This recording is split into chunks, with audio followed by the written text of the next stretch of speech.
Joining us now to discuss some tips that can help your car, the environment, and your wallet is ASE-Certified mechanic and shop owner Frank Leutz. Thanks so much for being here.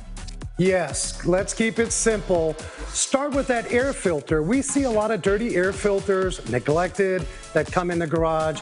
They're easy to check. Grab a flashlight, shine that light through that air filter. If you can see light on that other side, that means it's okay. But if you can't, that means that air filter is restricted, and that's horrible for fuel economy. So change the air filter regularly. Additionally, we also see low tire pressure. Tire pressure is crucial. You've got to maintain that. The lower the tire pressure, the more drag that you have as that vehicle's rolling down, and that's going to kill fuel economy.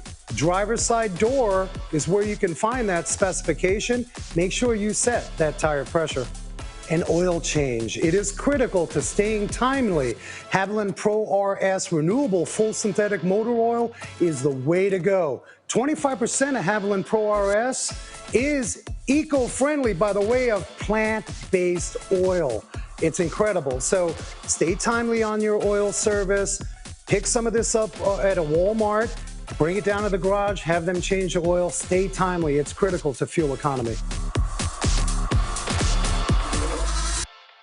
Nice. There are several things in there that I never thought of. So thanks so much to our sponsors from Chevron Lubricants. Now